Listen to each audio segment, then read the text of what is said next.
We play Monopoly. You know something is popular when it makes it into The Simpsons. Which version? We've got Star Wars Monopoly, Rasta Monopoly, Gallipolopoly, Edna Clubopoly.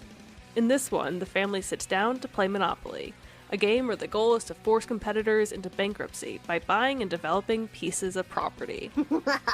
That's it, baby. Welcome to Marvin Gardens. Oh, we'll see about that. 1, 2, 3, go! Things get out of hand pretty quickly. Maggie stuffs houses in her cheeks, Bart makes hotels out of Legos, and so on. You little... We all know Monopoly can go on for days and end in tears.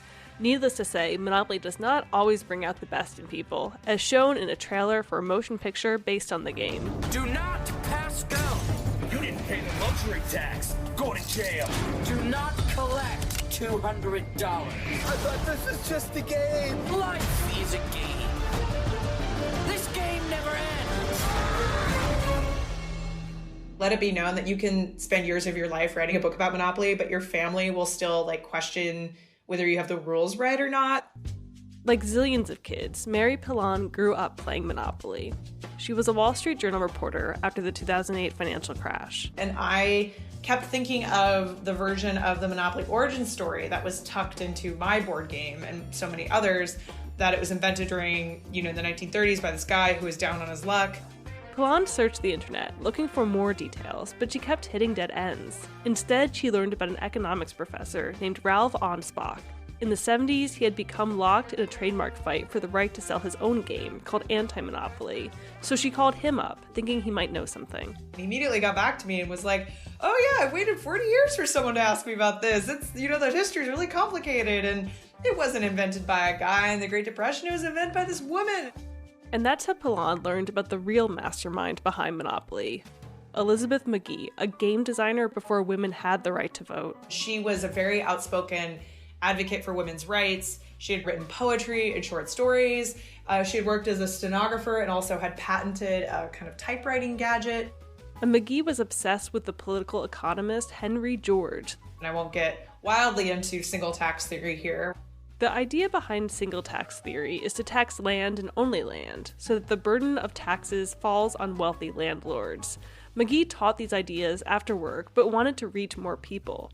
So she created what she called the Landlord's game to communicate these ideas with the masses. She's really interested in this national conversation about income inequality. And there's, when you read the newspapers at the time, there's a lot of talk of the monopolists. So you think about the railroad barons, the oil barons. In the Landlord's game, when players land in a, quote, absolute necessity space, like bread, coal, or shelter, players have to pay $5 into the public treasury. And this game includes 2 sets of rules. In one, the goal is to crush opponents. Oh boy, I'm rich! In the other, everyone is rewarded when wealth is created. You get a car! You get a car! You get a car! As gamers make their way around the board, they perform labor and earn wages, and eventually get to retire. It's meant to show a more egalitarian version of the world can exist. Mcgee patented the Landlord's game in 1904.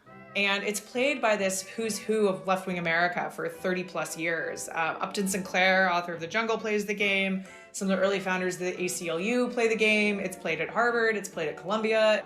But the monopolistic rules were more popular, and that's the version Charles Darrow played, adopted, then sold to Parker Brothers, making a fortune during the Great Depression. It sold like wildfire at a time when people were losing their homes and banks were collapsing. Board games are, they're cultural artifacts, but they're also theater, they're also role-playing.